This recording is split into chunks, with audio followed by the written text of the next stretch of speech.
आदर्श शिक्षण संस्थान के ऑनलाइन क्लास में सभी भाई बहनों का स्वागत अभिनंदन। आज अपन कक्षा 12वीं विषय राजनीतिक विज्ञान, जिसमें हम अपन ने पिछले वीडियो में जाना था राष्ट्र के निर्माण में चुनौतियां, जो अध्याय हमारा चल रहा था, ठीक है, जिसमें हमने देखा था किस प्रकार हमारे देश में, ठीक है, जब अंग्रेजों के समय भारत में जो मुस्लिम लीग और कांग्रेस जो अलग अलग विचारधाराओं पर, ठीक है, चल रही थी। मुस्लिम लीग एक नए राष्ट्र के निर्माण की बार बार मांग की जा रही, जिसे अपन कहते हैं द्विराष्ट्र सिद्धांत की मांग कर, दूसरी ओर कांग्रेस इसका विरोध कर रही थी। अंत में जाकर, ठीक है, जो मुस्लिम लीग की जो मांगे हैं वो स्वीकार कर ली जाती है, जिसकी नींव अपन देखते हैं 1905 के बंग से शुरुआत होती, फिर 1909 में सांप्रदायिक, ठीक है, आधार पर उसकी और नींव मजबूत होती गई, और इस प्रकार लगातार ऐसे चलते 1940 तक उसकी मांगे और तीव्र गति से होने लग गई मुस्लिम लीग। फिर अंत में जाकर फिर भारत के दो टुकड़े हो गए, एक भारत और दूसरा पाकिस्तान। इस प्रकार हमने पिछले वीडियो में उसके बारे में चर्चा की थी। आज अपन जो देखेंगे किस प्रकार जब विभाजन हुआ, तो विभाजन के समय ऐसे अनेक देशी रियासतें, जिसे अपन कहते हैं रजवाड़े, क्या बोलते हैं, रजवाड़े, ठीक है, तो रजवाड़े कहें या देशी रियासतें कहें एक ही बात है। तो उस समय ऐसे हमारे भारत में लगभग 565 रियासतें थी। उन रियासतों को एक करना और साथ ही प्रांत थे, उन प्रांतों को भी एक करना।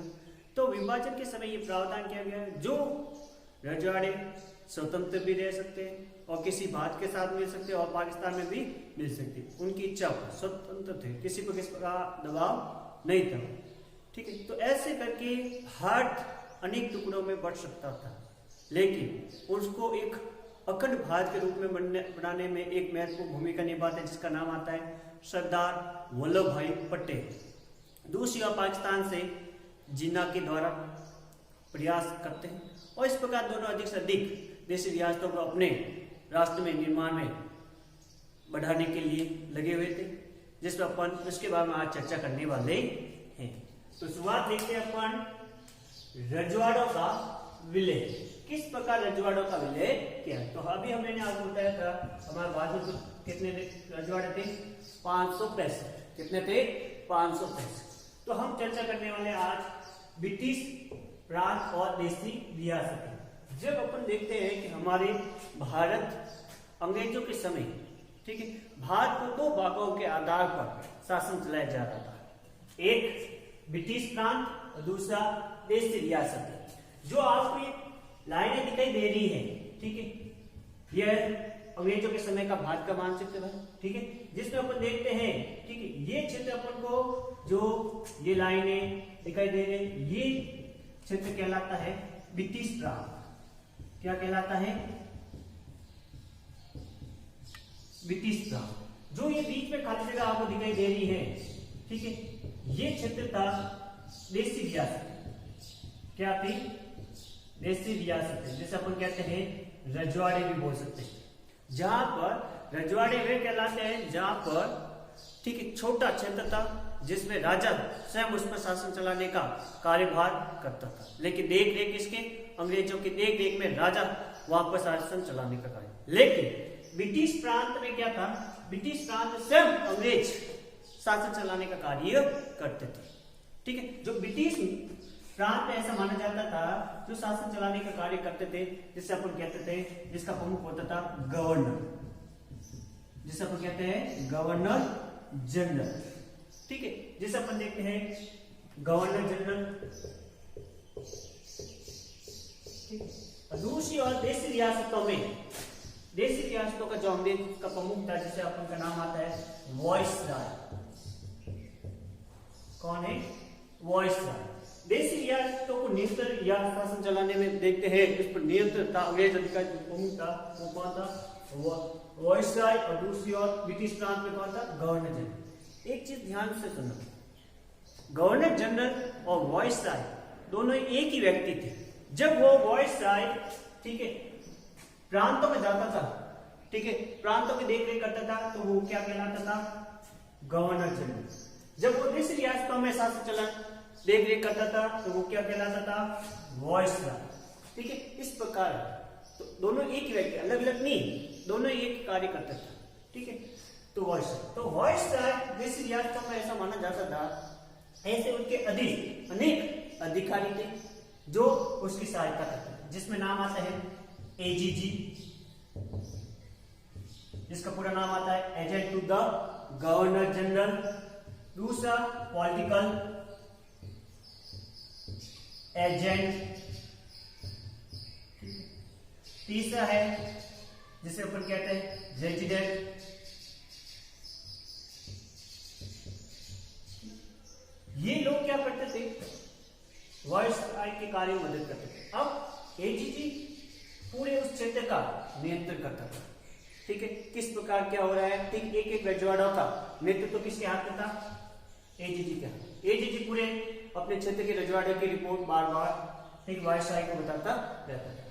पॉलिटिकल एजेंट का कार्य क्या था, कर इकट्ठा करना, कर इकट्ठा करके किसको देना, एजीजी को, और एजीजी आगे किसको देगा, वायसराय। इस प्रकार ये कार्य करते थे, ये कर इकट्ठा करता था जनता से और इसको देता, ये इसको आगे।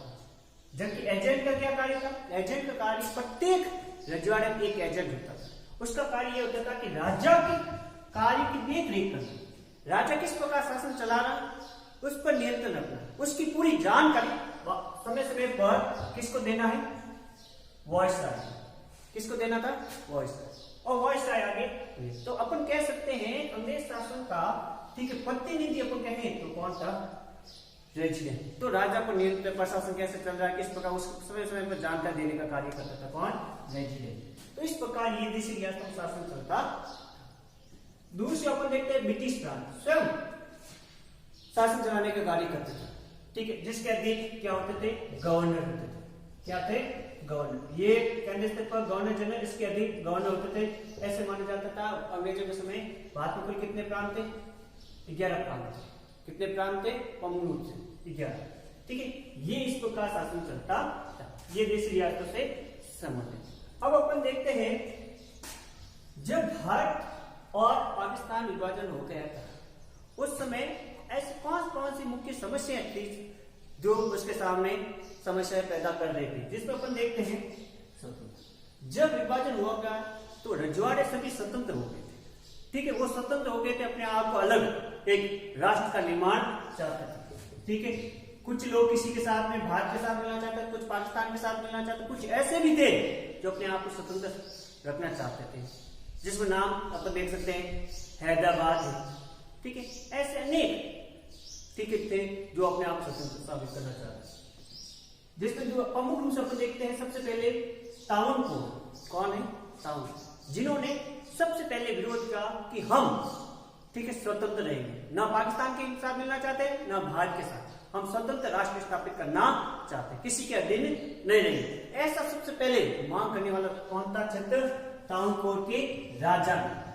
ताउन कोर्ट के राजा ने इस प्रकार मांग की, तो ध्यान रखना ये इंपोर्टेंट। उसके बाद कौन, हैदराबाद। उसके बाद कौन, हैदराबाद। तो पहला कौन था, ताउन कोर्ट, जिसे स्वतंत्र राष्ट्र स्थापित करना चाहता था, ना भारत के साथ ना पाकिस्तान। दूसरा कौन था, हैदराबाद। ठीक है, इस प्रकार भोपाल भी ठीक है संविधान सभा में भाग नहीं ले रहा था। ठीक है, तो माउंटबेटन के द्वारा उसको कहा कि आप भी ठीक संविधान सभा में भाग या अपने प्रतिनिधि को भेजे। ठीक है, लेकिन नहीं भेजा। ठीक है, इस प्रकार माउंटबेटन ने भी भोपाल को ठीक है इस प्रकार प्रयास किया। अब देखते हैं सरकार का नजरिया। ठीक है, सरकार का किस प्रकार नजरिया था, जो सरकार चलाने जैसे मुस्लिम लीग है, कांग्रेस है, ठीक है, उनका नजरिया किस प्रकार का था। तो मुस्लिम लीग का नजरिया ये था कि जो रजवाड़े चाहते थे ऐसा ही मन मर्जी से कह सकते हैं अपन, मन मर्जी से ठीक है रजवाड़ा जो चाहते थे वैसा किया जाए, जो रजवाड़े जैसा चाहते वैसा ही किया जाए, मुस्लिम लीग इस प्रकार मान। दूसरी ओर कांग्रेस भी चाहती थी कि रजवाड़े अपने मन मर्जी से कार्य न करें। ठीक है, जो उसकी सीमा लगती है उसके पास देश में मिल जाए, अपनी इच्छा से किसी प्रकार से स्वतंत्र राष्ट्र न हो। तो इस प्रकार कांग्रेस का क्या कर रही थी, विरोध कर रही थी मन मर्जी का। दूसरी ओर कौन, मुस्लिम इसका समर्थन कर रहे। फिर बात लेते हैं रजवाड़ों की चर्चा। तो रजवाड़ों में आपस में ऐसे अनेक चर्चाएं होती रहती थी, जिसमें 3 प्रमुख बातों पर चर्चा होती थी। एक, भारत में मिलना। तो अधिक ऐसे रजवाड़े थे, ठीक, भारत में मिलना चाहते थे। अधिकांश रजवाड़े भारत में मिलना चाहते, कुछ ही ऐसे थे रजवाड़े जो भारत में मिलना नहीं चाहते। जैसे मैंने आपको उदाहरण के रूप में देखा, हैदराबाद है, ठीक, जूनागढ़ है, कश्मीर है, ऐसे अनेक, ठीक है। फिर बात है लचीला तरीका। तो भारत सरकार ने ऐसा लचीला तरीका अपना लिया ताकि मतलब जो इच्छा है वो मिल सकता है, ठीक। इस लचीले के कारण कश्मीर, कौन, कश्मीर क्षेत्र आज इस प्रकार की समस्या का सामना करना पड़ा। कश्मीर के साथ हमने इस प्रकार अधिक लचीलापन अपना लिया था, जिसके कारण अंत में जाकर वो भी मिला, लेकिन आज वर्तमान अनेक उसकी समस्या है जो आप समाधान नहीं कर सकते। सीमाओं, तो रजवाड़ों के बीच में सीमाओं से संबंधित विवाद कि हमारी सीमा कितनी होगी, क्या नहीं होगी, इनके बीच में विवाद है, जिसके कारण देश की अखंडता और एकता के लिए बाधा साबित हो रही थी। रजवाड़ों की सीमाओं से, इनसे संबंधित की चर्चाएं होती रहती थी रजवाड़ों के संबंध, ठीक है। तो ऐसे ये देशी रियासतें और ब्रिटिश प्रांत को एक करने का कार्य किया। उसके पश्चात अपन देखते हैं कि 15 अगस्त 1947, 15 अगस्त 1947 तक अधिकांश भारत की जो रजवाड़े हैं वो मिल जाते हैं और विलय पत्र पर हस्ताक्षर कर देते हैं, विलय पत्र पर हस्ताक्षर कर देते हैं। तो इस प्रकार विलय पत्र पर हस्ताक्षर करने के पश्चात कुछ ऐसे थे जो विलय पत्र पर हस्ताक्षर करने बाद में भी उन्होंने किया था 15 अगस्त के पश्चात, ऐसे भी थी, ठीक। तो विलय पत्र हस्ताक्षर कर दिया जाता। कुछ ऐसी रियासतें थी जो विरोध कर रही थी, जिसमें उदाहरण के रूप में हैदराबाद है, ठीक है, और मणिपुर है, जिस प्रकार अब उसके बारे में देखेंगे। तो हैदराबाद और मणिपुर में किस प्रकार उनको भारत के साथ मिलाया गया, जैसे पूर्व थे, उसके बारे में हम चर्चा करने वाले हैं, जिसमें अपन देखते हैं हैदराबाद, मणिपुर, ठीक है, हैदराबाद, ठीक, हैदराबाद। अब हैदराबाद और मणिपुर, ठीक, हैदराबाद और मणिपुर को कैसे मिलाया गया, ठीक है, उसके बाद में चर्चा। हैदराबाद में ऐसा माना जाता था, हैदराबाद के जो शासक है वो क्या कहलाता था, निजाम कहलाता था। क्या कहलाता था, निजाम। निजाम उस समय हैदराबाद का कौन था, मीर उस्मान अली, याद रखना। उस समय हैदराबाद का निजाम कौन था, ठीक है, मीर उस्मान अली, ठीक है। अब हैदराबाद की अधिकांश जनसंख्या है वो कौन सी थी, हिंदू थी। कितने प्रतिशत, 85%, ठीक है, जनसंख्या कौन सी थी, हिंदू थी। फिर वहां का शासक कौन था, मुसलमान था, ठीक है। क्योंकि जो प्रशासन में, जिसमें अपन कह सकते हैं पुलिस, सेना में, ठीक है, राजनीतिक सदस्यों में अधिकांश कौन थे, मुस्लिम वर्ग के थे। मतलब पुलिस और सेना और राजनीतिक में क्षेत्र में अधिकांश जो थे वो कौन थे, मुस्लिम थे, जिसके कारण इनका प्रभुत्व अधिक था मुस्लिम वर्ग का।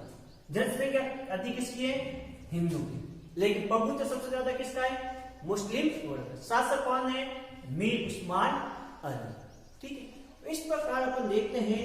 तो ऐसे, ठीक है, तो नवंबर 1947 भारत, जिसे अपन कह सकते हैं भारत का जो कार्य सौंपा था किसको, पटेल और मीर, कौन, ये, जिसे अपन कह सकते हैं निजाम के बीच समझौता हुआ 1 वर्ष के लिए, कि 1 वर्ष तक अपने राज्य में किसी प्रकार की अशांति स्थापित नहीं होगी, ठीक है, तब तक आप चला सकते। यदि अंदर किसी प्रकार की अशांति हुई तो हम आपको, ठीक है, अपने सेना के माध्यम से अधिकार कर लेंगे। तो ऐसा ही अपन देखने को मिला, ठीक है।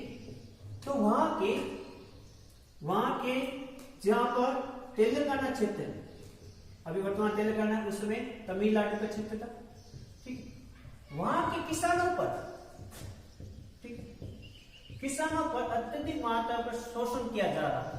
क्या किया जा रहा था? शोषण किया जा रहा था। ठीक है, तो शोषण के कारण किसानों ने आवाज उठाई, विरोध किया। ठीक, और विरोध करने पर उनको विरोध को दबाने के लिए निजाम ने एक अर्धसैनिक भेजा, जिससे कहते हैं रजादार। क्या बोल सकते हैं? रजादार। ठीक है, उनको भेजा। रजादार में क्या है कि ये हिंदू विरोधी थे। क्या थे? हिंदू विरोधी थे। ये सांप्रदायिकता के आधार पर बटा हुआ था। सांप्रदायिकता के आधार मतलब हिंदुओं का वो विरोध करते, हिंदुओं पर अनेक प्रकार से। तो किसान इस प्रकार का विरोध कर रहे थे, उनको दबाने के लिए किसको भेजा गया? रजादार के। किसने भेजा? निजाम ने। भेजने के पश्चात में वहां पर, ठीक है, जनता पर, ठीक है, अत्याचार किया गया। ठीक है, अत्याचार किया और महिलाओं के साथ बलात्कार, और अनेक लोगों की हत्या की गई, जिसके कारण भारत सरकार के द्वारा, ठीक है, निजाम के सैनिकों को इस प्रकार करने के कारण भारत सरकार ने, ठीक है, 13 सितंबर 1948 को 13 सितंबर 1948 में सेना भेजी। ठीक है, उस सेना का क्या नाम दिया गया था? ऑपरेशन पोलो। ऑपरेशन पोलो, ध्यान रखना, क्या है? ऑपरेशन पोलो। सेना को क्या नाम दिया गया? ऑपरेशन पोलो नाम दिया गया, जिसका इसने, ठीक है, वहां पर, ठीक है, 17 नवंबर, कितने? 17 नवंबर 1948 में, सिर्फ 4 दिन के अंदर अंदर उन्होंने, ठीक है, हैदराबाद का अधिकार, ठीक है, अधिकार करने से पहले तब सरदार वल्लभ भाई पटेल ने कैबिनेट मिशन में इस प्रकार के प्रस्ताव पारित करवाया। प्रस्ताव पारित करने के बाद में तो उन्होंने कहा कि ये जो हैदराबाद है, जैसे हमारे शरीर में, ठीक है, कैंसर, जैसे अपन कहते हैं फोड़ा, किस प्रकार हमें, ठीक है, शरीर को दुख पहुंचाता है, यदि उसको समय पर इलाज नहीं किया गया तो वो शरीर में फैल सकता है। इसी प्रकार हैदराबाद भी एक फोड़ा कैंसर की तरह था भारत। ठीक है, यदि समय पर उसका इलाज नहीं किया गया तो ये पूरे भारत में फैल सकता है। ठीक है, इसलिए पटेल ने उसको, फोड़े को समय पर इलाज करने के लिए उन्होंने ऐसा प्रयास किया। ठीक है, 17 नवंबर 1948 में जब हैदराबाद के शासक निजाम द्वारा विलय पत्र पर हस्ताक्षर कर दिए गए, ठीक है, विलय पत्र पर हस्ताक्षर करने के पश्चात में पटेल ने क्या कहा? पटेल ने यह कहा कि निजाम को हमने क्या कर दिया? समाप्त कर दिया। ठीक है, जो कैंसर है था, फोड़ा था, उसको हमने जड़ से समाप्त कर दिया। ठीक, इस प्रकार वक्तव्य दिया था किन्होंने? पटेल ने। ठीक है, और इस प्रकार हैदराबाद को अपनी ओर मिला लिया। हैदराबाद जब इस प्रकार ये किया गया, उस समय हमारे लगभग 42 सैनिक मारे गए, जबकि 2000 रजादार मारे गए, मतलब मृत्यु हुई थी इस घटना में। ठीक है, अंत में जाकर हैदराबाद को अपनी ओर मिला दिया। ठीक, तो ये तो था इसके हैदराबाद के बारे में। अब देखते हैं मणिपुर के बारे में। मणिपुर को किस प्रकार मिलाया गया? तो मणिपुर में ऐसा माना जाता है वहां के शासक बौद्ध चंद्र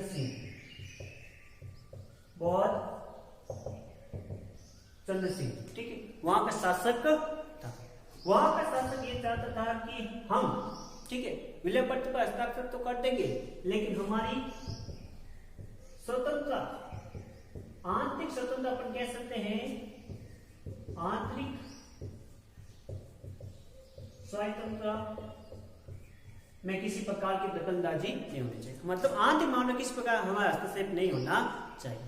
ठीक है, तो इस प्रकार हम मिल सकते हैं। तो किस प्रकार आश्वासन दिया गया। लेकिन जून 1948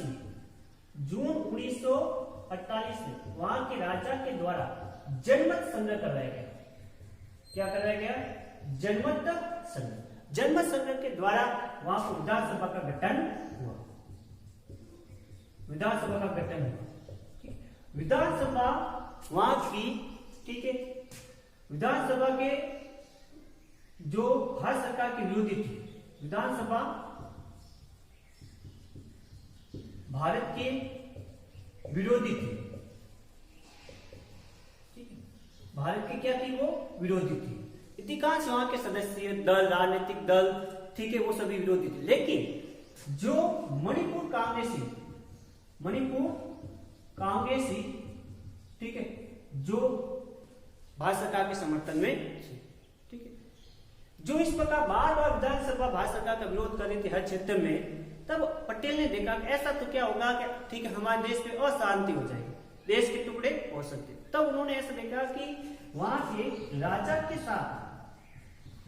साथ विलय पर समझौता किया गया, ठीक है, हस्ताक्षर करवाए गए राजा के साथ में, जो कौन था, गोचरण सिंह, उसके साथ में पटेल ने, ठीक है, किसी प्रकार से दबावपूर्वक विलय पत्र पर हस्ताक्षर करवा दिए गए, ठीक है। विलय पत्र पर हस्ताक्षर करवाने के बाद वहां की विधानसभा बहुत नाराज हुई, अनेक राजनीतिक दल नाराज हुए।